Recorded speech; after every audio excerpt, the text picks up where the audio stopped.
Sanggar Cerita mempersembahkan Sabda Pandita Ratu. Naskah ditulis oleh Pondra Swasti Langit, diolah oleh Agus Nur Ismail, didukung oleh artis-artis terkemuka Ferry Fadli, Eli Ermawati, M. Abud, Ivona Rose, dan lain-lain.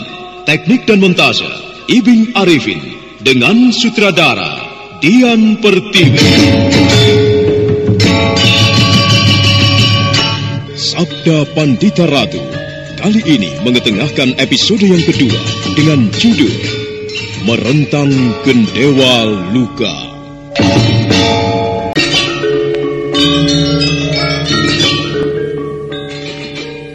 Perlahan-lahan Pinaka Swasti Ratu mendekati makam tua yang tidak terawat.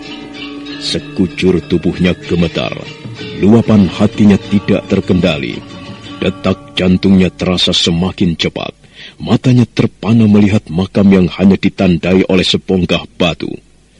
Kemudian gadis itu duduk bersila menghadapi kuburan tua. Dari kelopak matanya butiran-butiran air yang jernih bagaikan kaca menetes satu persatu. Dibiarkannya air mata itu jatuh membasahi bunga-bunga kering yang berserakan di perut kuburan itu. Satu demi satu terbang tertiup angin. Gadis itu masih sesenggukan menahan tangisnya.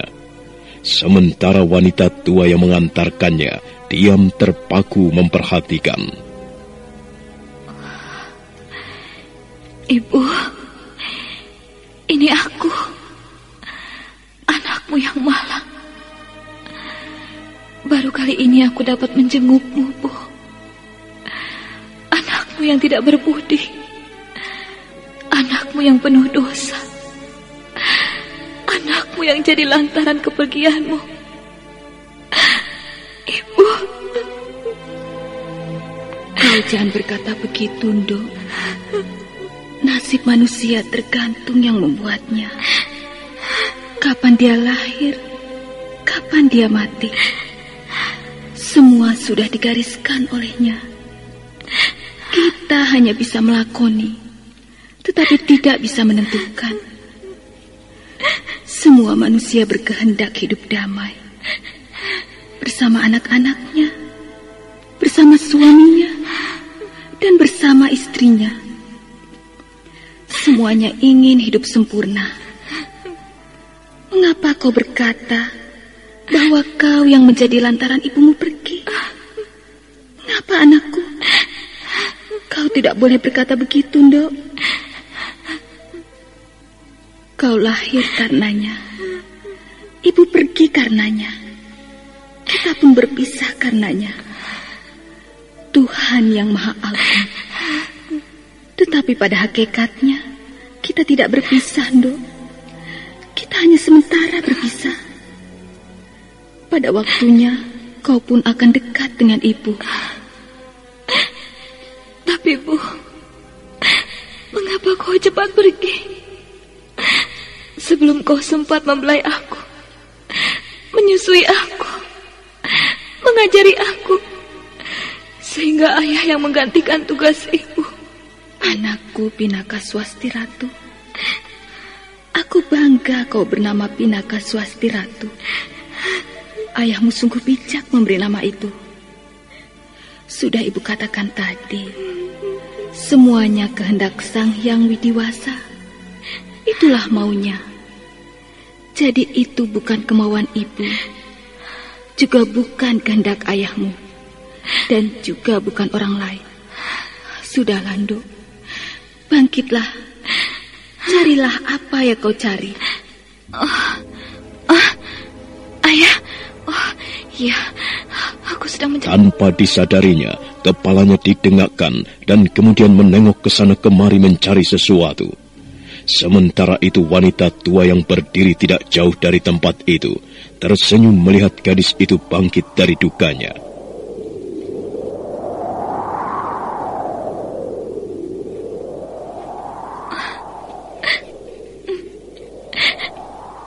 Bibi, yakinkah Bibi bunga-bunga kering yang tersebar di pusara ini adalah bunga-bunga yang ditaburi oleh ayah?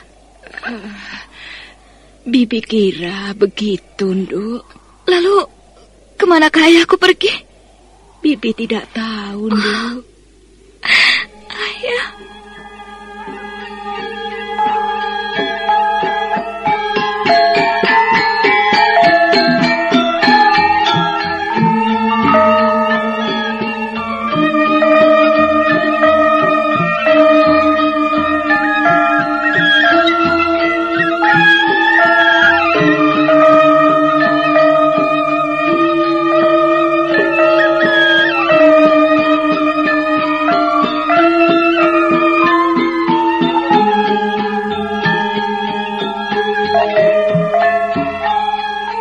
Gadis itu merasakan duka yang amat sangat dan rasa kecewa. Dia hanya menemukan daun-daun kering yang berterbangan yang mungkin bunga-bunga itu beberapa hari lalu ditaburkan oleh ayahnya. Orang yang dicari-carinya selama ini dan sekarang tidak berada di tempat itu. Gadis itu tidak beranjak walaupun hari semakin gelap karena datangnya malam. Dia tetap terpekur dan tenggelam dengan keheningan doanya. Sementara wanita tua yang bernama Juwangi menjadi gelisah karenanya. Nduk, malam telah tiba. Tidak baik terlalu lama di tempat ini. Udara tidak baik untukmu. Ayolah, kita tinggalkan tempat ini. Menginaplah di rumah Bibi. Ayolah, Nduk. Hapuslah air matamu. Jangan terlalu bersedih. Tidak baik menangisi orang yang sudah tiada. Ayo, Nduk. Tidak, Bi. Biarlah saya di sini saja. Jangan, Nduk. Jangan. Tidak, Bi. Biarlah saya di sini. Saya akan menemani ibu. Udara di sini tidak baik, Nduk. Angin semakin kencang. Tidak baik untuk kesehatanmu. Lagi pula kau akan sendirian di kuburan ini.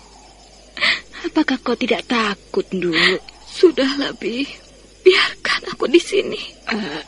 Tapi, Nduk, Bibi khawatir. Percayalah, Bi. Saya tidak apa-apa di sini. Silakan Bibi pulang. Terima kasih atas kebaikan Bibi yang telah repot-repot mengantarkan saya ke tempat ini. Kalau begitu, baiklah. Hati-hati kau di sini, ya, Nduk. Iya, Bi. Terima kasih, Bi.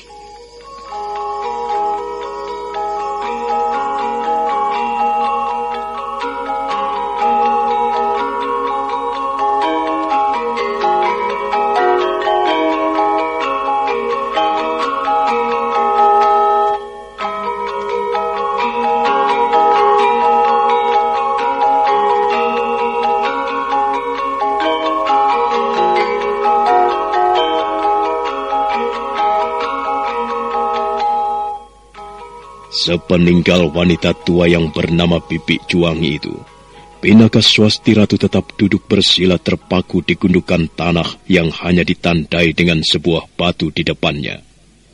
Tangannya membersihkan gundukan tanah itu. Bunga-bunga kering yang berserakan disingkirkannya satu persatu. Kemudian dia mengambil sikap berdoa. Kedua tangannya saling beradu di muka dadanya. Itu perlahan-lahan bergeser, bergerak menuju tengah malam. Gadis itu terus berdoa. Tanpa disadarinya, di tempat yang tidak terlalu jauh, sepasang mata tengah memperhatikannya.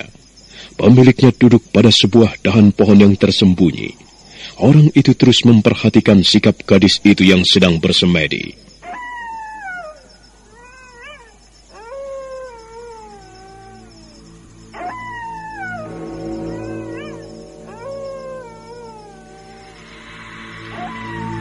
Ibu, dengarlah suara hati anakmu ini, Ibu. Sedari aku bayi, Ibu sudah tidak ada. Sedari kecil itulah aku dijaga ayah. Kalau aku mandi, ayah yang memandikannya. Kalau aku makan, ayah yang menyuapi. Setiap hari sampai aku besar selalu bersama ayah. Begitu sayangnya ayah kepadaku. Dan aku pun menyayanginya. Aku sangat mencintainya, Bu.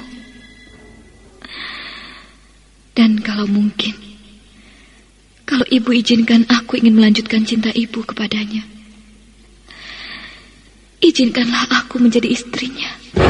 Pinaka Swasti Ratu, kalau kau mengerti bahwa ayahmu Galuh Urang bukanlah ayahmu yang sebenarnya, maafkanlah ibumu ini.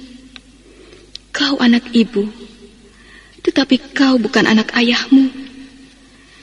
Ayahmu yang sebenarnya adalah orang yang menjadi lantaran punahnya kebahagiaan ibu, punahnya kebahagiaan ayahmu Galuh Urang. Ayahmu Galuh Urang adalah orang yang sangat ibu cintai, sebesar cinta ibu kepadamu, anakku. Kalau kau ingin melanjutkan cinta ibu kepadanya, tidak satu pun dinding yang membatasi. Tetapi apakah kau tidak menyesal? Ibu, mengapa aku menyesal? Oh, tidak, Bu. Aku tidak menyesal. Tekadku sudah bulat. Aku begitu mencintai ayah. Tidak satu pun yang dapat menggagalkannya, kecuali restu ibu. Ibu merestui aku melanjutkan tugas ibu sebagai istrinya ayah? Ibu merestuinya, anakku. Lanjutkanlah kebahagiaan yang tidak sempat ibu dan ayahmu rasakan, Dok. Jadilah kau istri ayahmu. Ibu merestuimu, Dok. Semakin larut gadis itu berbincang dengan ibunya dalam bingkai bayangannya sendiri. Kian larut dia berbincang dengan angan-angannya sendiri. Tidak terasa tengah malam pun terlewati. Sementara tidak jauh dari tempat kuburan itu, orang yang dari tadi memperhatikannya tidak beranjak dari tempatnya. Dan ternyata orang itu tidak sendiri. Kau yang menuntun Pinaka Swasti Ratu pergi ke tempat ini, Kakang Dewa Hastu. Ya, maafkan aku, adik Galuh Urang. Apa yang kau katakan itu benar. Ya, seharusnya ia tidak menyaksikan apa yang bakal terjadi di tempat ini, Kakang. Ya, aku bisa mengerti, adik. Tetapi bagaimana aku harus mencegahnya? Sahabat kita, Ki Ageng Pesanggaran, telah menunjukkan arah tempatku. Terusik pula ketenanganku selama ini di pantai Paralingga. Izinkanlah aku membantumu, adik. Kita hadapi Kakang Sakyamurti bersama-sama. Oh, tidak, Kakang Dewa Hastu. Itu adalah persoalan pribadiku. Aku tidak keberatan kau menyaksikannya. Tetapi jangan sekalipun kau menerjunkan diri untuk ikut campur, Kakang.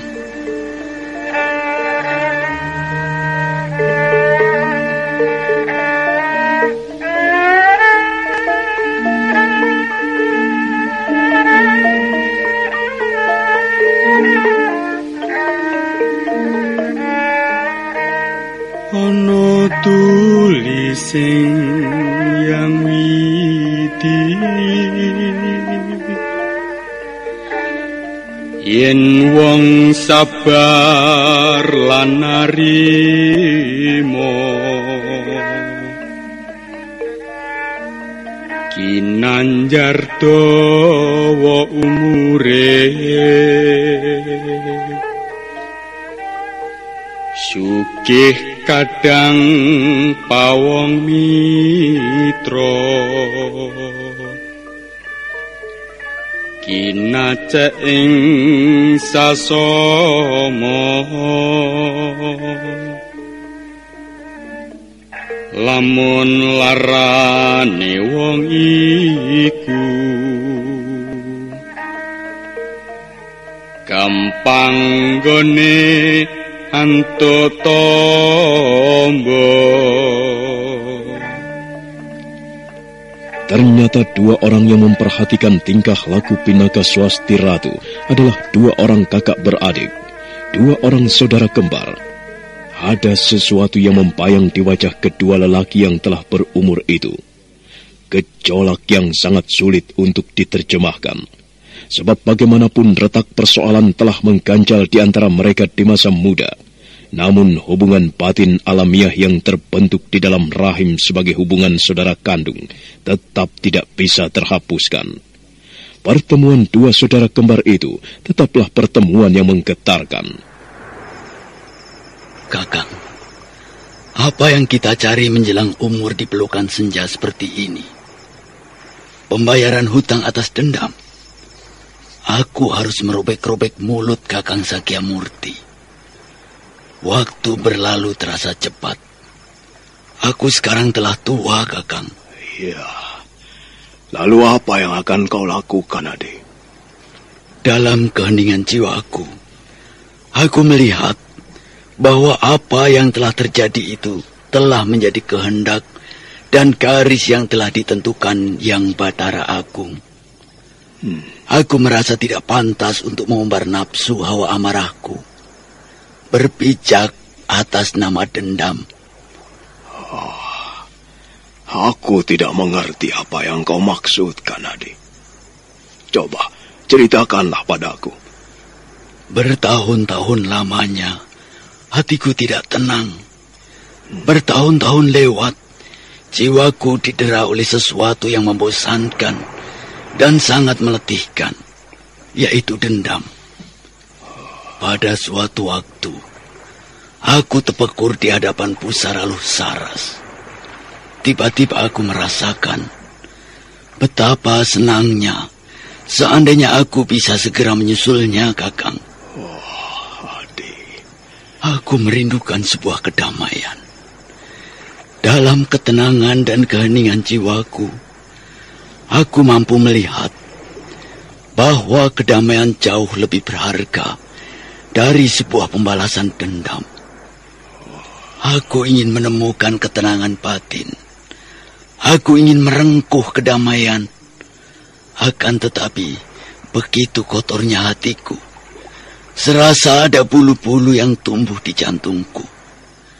Dan aku merasa sangat sayang untuk mencabutnya, Kakang. Ya.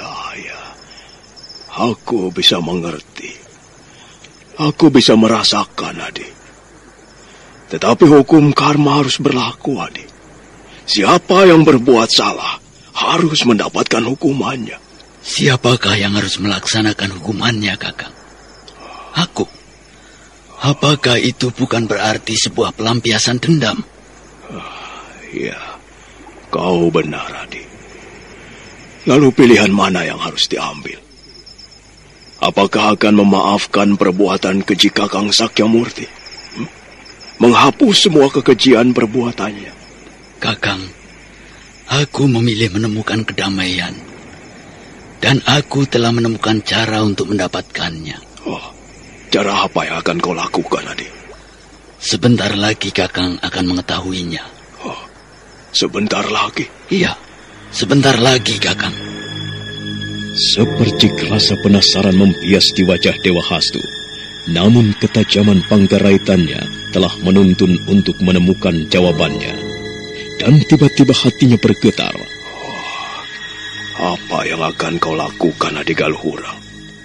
Kau mencari kematian di tangan Kakang Sakyamurti? Hah?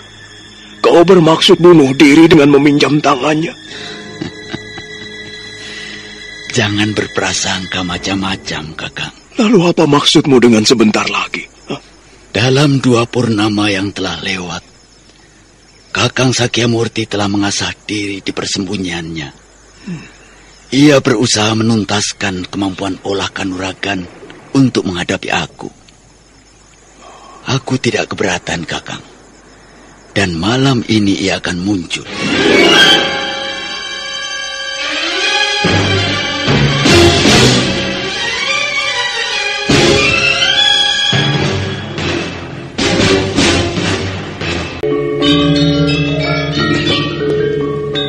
Di tepian berpasir, di pesisir Pandaringan, duduk 2 orang yang sudah cukup tua di atas 2 bongkah batu. Galuh Urang dan saudara kembarnya Dewa Hastu. Mereka berbincang tentang berbagai hal yang telah lama tersimpan, tentang masa depan yang buram, tentang hari-hari tua, dan tentang datangnya kematian. Benarkah Kakang Sakyamurti akan menemuimu malam ini? Rencananya begitu, Kakang. Mudah-mudahan saja Kakang Sakyamurti mengingatnya. Kau telah mengusik ketenangannya di rumah ketemenggungannya. Iya, aku telah mengundang dan menantangnya untuk berperang tanding di sini. Ia minta waktu 2 bulan. Aku tahu, rupanya ia khawatir dengan kemampuan olah kanuraganku. Itulah sebabnya ia memerlukan waktu untuk mematangkan diri, meningkatkan kemampuan olah kanuragannya, Kakang. Pantas ia tidak berada di istananya. Bagaimana kau bisa tahu, Kakang? Apakah Kakang telah pergi ke rumah katemunggungannya? Benar.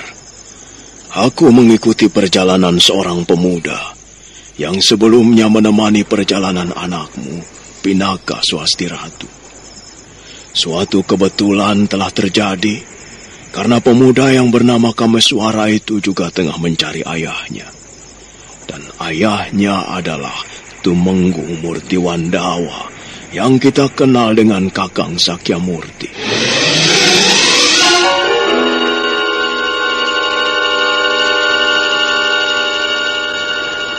Jagat Dewa Batara.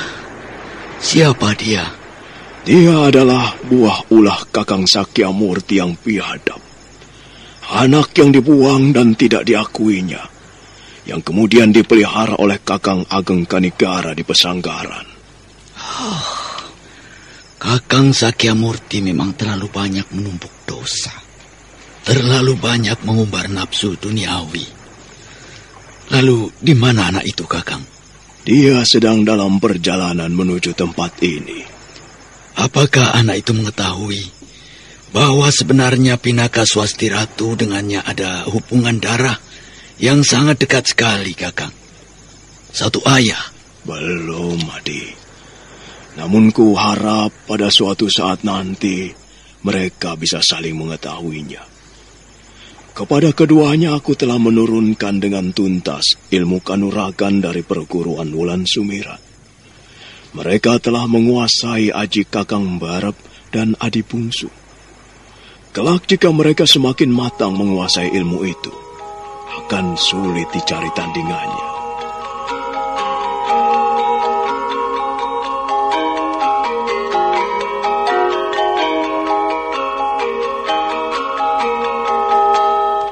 Galuh orang terlihat mematung. Pandangannya tertuju pada putihnya buih-buih ombak. Mendadak dia teringat pada sebuah peristiwa yang sangat menghantuinya. Ketika pada suatu malam dia memeluk dan mencumbui anak gadisnya.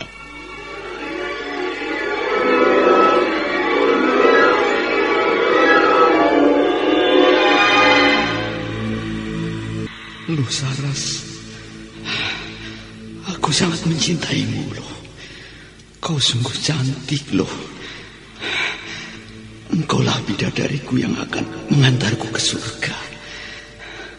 Engkaulah yang akan meremukkan seluruh kekuatanku dengan kasihmu.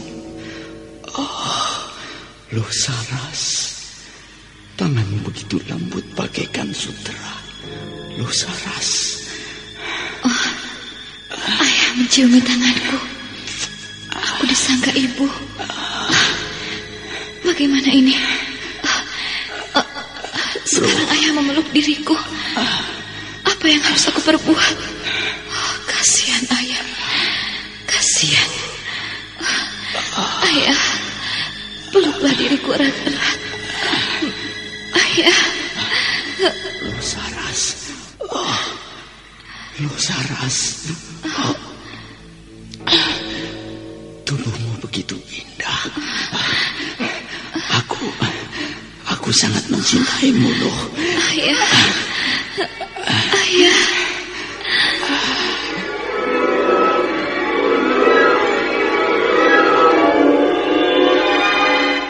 Apa yang pernah dilakukan kepada anak gadisnya semata-mata karena rindunya kepada mendiang istrinya. Dia tanpa sadar telah mencumpui Pinaka Swasti Ratu, bahkan nyaris sama-sama kehilangan kendali, nyaris terlena di dalam pelukan birahi. Galuh orang menggigit bibirnya, tubuhnya menggigil teringat akan hal itu. Sementara itu di tempat lain, Kameswara bersama adiknya Kensiwi Nareswari tengah beristirahat dalam perjalanannya menuju Pandaringan, menyusul Pinaka Swasti Ratu. Dan menjelang fajar nanti tubuhmu akan menjadi lebih segar. Tetapi pikiranku membuatku sulit untuk segera tidur, Kakang. Apa yang mengganggu pikiranmu? Banyak. Ayah Ki Ageng Pesanggaran dan Kakang Mahisa Beranjangan adalah sebuah pertanyaan yang belum kutemukan jawabannya, yaitu mengenai sebuah tempat yang diberi nama Air Terjun Kambang Ayun. Di manakah tempat itu berada? Yang itu belum terjawab. Pertanyaan lain muncul mengusik hatiku. Pertanyaan apakah itu, Kensiwi? Persoalan Kakang Kameswara telah membuka mata hatiku. Kita yang semula mengira saudara, ternyata orang lain. Ternyata Kakang Kameswara tidak mempunyai hubungan darah denganku. Hal itulah yang telah mengusik hatiku. Maksudmu bagaimana, Kensiwi? Jangan-jangan aku sebenarnya mempunyai kisah yang tidak berbeda dengan kisahmu, Kakang. Jangan-jangan aku juga adalah anak pungut Ki Ageng Pasanggaran. Itu tumbuh di dalam hatimu, Kensiwi. Jangan samakan aku dengan dirimu. Aku yakin kau putri sesungguhnya Ki Ageng. Apakah Kakang mengetahui kelahiranku? Mungkin Kakang masih ingat di waktu kanak-kanak dulu. Aku tidak bisa mengingat masa kanak-kanak itu. Itu sudah terlampau lama, Kensiwi. Dan sudah banyak yang aku lupa. Pertanyaan-pertanyaan itulah yang telah mengusik hatiku, yang membuatku pening sehingga susah tidur, Kakang. Lupakanlah. Jangan berpikir apapun tentang hal itu. Karena hatimu akan teracuni oleh bayang-bayang buruk yang kau ciptakan sendiri. Sebuah bayang-bayang yang pasti keliru. Tidurlah, Kensiwi. Aku akan mencoba tidur. Kameswara merebahkan dirinya, dipejamkannya matanya, napasnya mengalir dengan tenangnya, untuk kemudian menghantarkan pemuda itu ke alam mimpinya. Dilindungi api unggun yang hangat, Kensiwi memperhatikan wajah kakaknya dengan seksama. Entah karena apa, tiba-tiba sentuhan-sentuhan halus telah mengaliri seluruh jiwanya. Sebenarnya Kakang Kameswara adalah seorang pemuda yang gagah dan tampan. Pantas jika keponakanku Rahastri mencintainya. Ternyata, kenapa pikiran aneh ini justru muncul di dalam hatiku? Kenapa aku harus memikirkannya? Seperti Kakang Kameswara orang lain saja. Bukankah ia seorang kakak? Pikiran gila. Baru disadari oleh Kensiwi bahwa pemuda yang tidur di sampingnya adalah pemuda gagah dan tampan. Selama ini dia tidak memperhatikan hal itu, dan sekarang tiba-tiba saja perasaan itu mengusik di kalbunya. Perlahan tumbuh dan kemudian subur dan mekar. Semakin lama gadis itu memandangi kakaknya yang lelap dalam tidurnya, semakin jauh pula angan-angannya melayang. Apalagi kini diketahuinya bahwa Kameswara adalah bukan saudara kandungnya, bukan saudara seayah dan seibu. Dia orang lain belaka. Tiba-tiba saja ada sesuatu yang mendorong gadis itu untuk segera beringsut dan merebahkan dirinya tidur dalam pelukan kakaknya.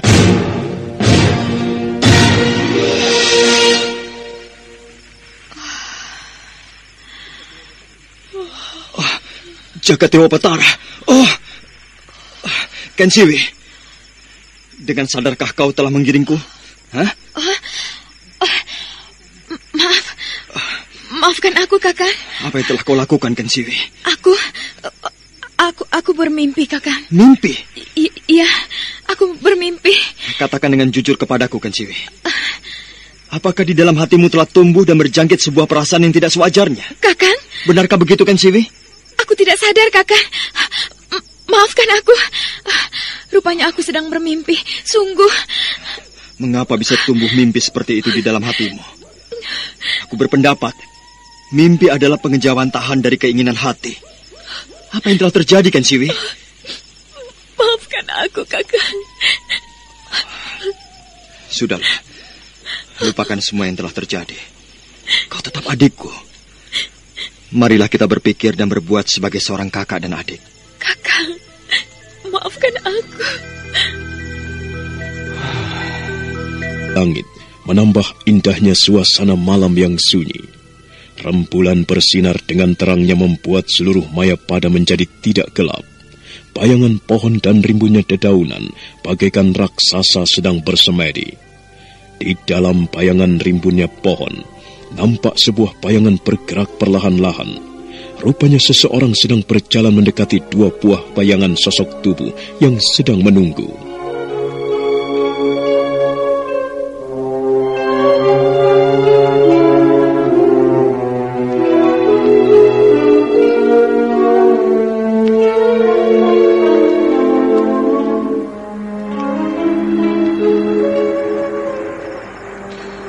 Rupanya kalian berdua telah menungguku. Senang sekali aku bertemu denganmu, Adi Dewa Hastu. Bertahun-tahun kita berpisah. Dan sekarang kau telah menjadi tua. Rambut dan jenggotmu telah memutih semua. Apa kabarmu, Adi Dewa Hastu? Baik-baik saja, Kakak. Dan kau, Adi Kalurang, tatapan matamu tetap membara seperti puluhan tahun yang lalu. Sinar matamu telah menerangi gelapnya malam. Bahkan rasanya badanku menjadi basah oleh cucuran keringat. Kakang Sakyamurti, kau juga kelihatan bertambah tua. Kulitmu yang kekar sekarang penuh dengan keriput. Secara wadak aku melihatmu sangat berbahagia. Mudah-mudahan demikian pula dengan batinmu, Kakang. Adi Dewa Hastu, aku senang melihatmu. Dari cara kau berpakaian, aku melihat kau adalah seorang yang soleh. Pasti kau selalu dekat dengan para dewa. Bagaimana denganmu, Adi Kalurang? Tanpa aku uraikan, kau pasti sudah mengetahuinya, Kakang. Sepanjang hidup, aku selalu menderita, sehingga membuat tubuhku tidak sekuat dirimu. Aku adalah manusia yang hampir-hampir tidak pernah mengecap kebahagiaan. Rasanya aku pasrah kalau kau memenuhi janji datang ke sini hanya untuk mengambil nyawaku, Kakang. Adi Kalurang, dan kau, Adi Dewa Hastu. Kita bertiga ditakdirkan lahir dari rahim yang sama, benih yang sama. Namun, sudah menjadi kodrat alam dan kehendak para dewa. Masing-masing tidak memiliki watak dan tabiat serta perilaku yang sama. Begitu juga dengan sifat-sifatnya. Aku ditakdirkan menjadi orang yang berhati kelam, bahkan sangat kelam. Kelamnya hatiku tak dapat disamakan dengan kelamnya malam. Kelamnya malam akan menjadi terang bila matahari sudah datang. Kalau aku, mataharinya sudah hilang terbawa nafsu. Kakang Sakyamurti, sampai pagi pun aku senang mendengarkan isi khotbahmu. Sayang sekali, baru malam ini kau berkata begitu. Seandainya dulu sewaktu kita masih muda. Alangkah damainya dunia ini, karena orang berhati kelam menyadari kelamnya. Adi Kalurang, sebenarnya hatiku enggan untuk datang ke sini. Namun karena aku sangat rindu kepadamu, kupaksakan untuk datang. Dan sekarang aku sudah berada di sini. Sungguh beruntung Dewa Hastu juga berada di sini. Apakah Adi Dewa Hastu diminta datang olehmu, Adi Kalurang? Kakang, persoalanmu dengan adik Galuh Urang cukup aku tahu saja. Walaupun dalam hatiku ingin membantu adik Galuh Urang, tapi rasanya sia-sia. Apa yang harus kubantu? Membalaskan dendam adik Galuh Urang padamu? Jelek, buruk, jahat. Dan bagus kau adalah kakakku.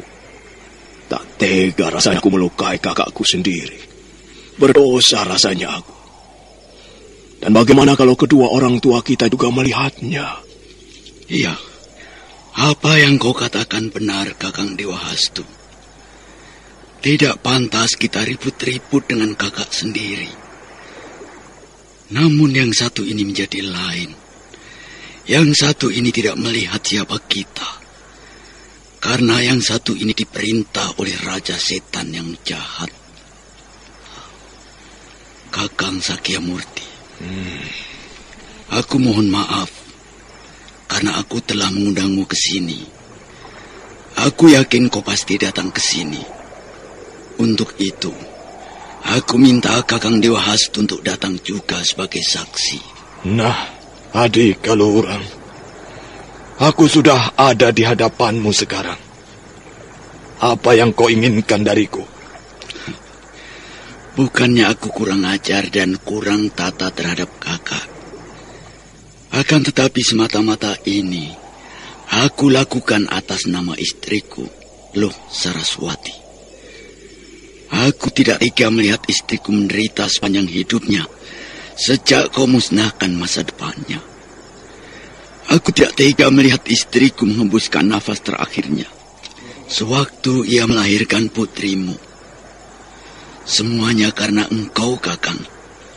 Untuk itulah aku ingin bersama-sama mati denganmu, membawa kau ke hadapan Loh Saraswati. Itukah yang kau inginkan? Baiklah, aku menerima ajakanmu itu.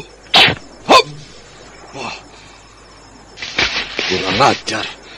Siapa yang melempar pisau ini? Aku! Siapa kau? Mengapa kau melempar pisau kepadaku? Karena aku ingin membunuhmu. Kau ingin membunuhku? Alasannya apa, anak manis? Aku ingin membantu ayahku. Ayahmu? Siapa ayahmu? Dia anakku, Kakang.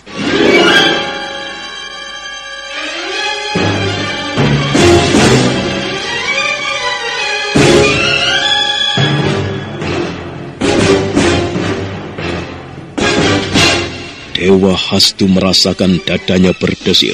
Sebuah rasa yang aneh bagai menggerataki dadanya. Mendadak Dewa Hastu merasakan getir dan terenyuh.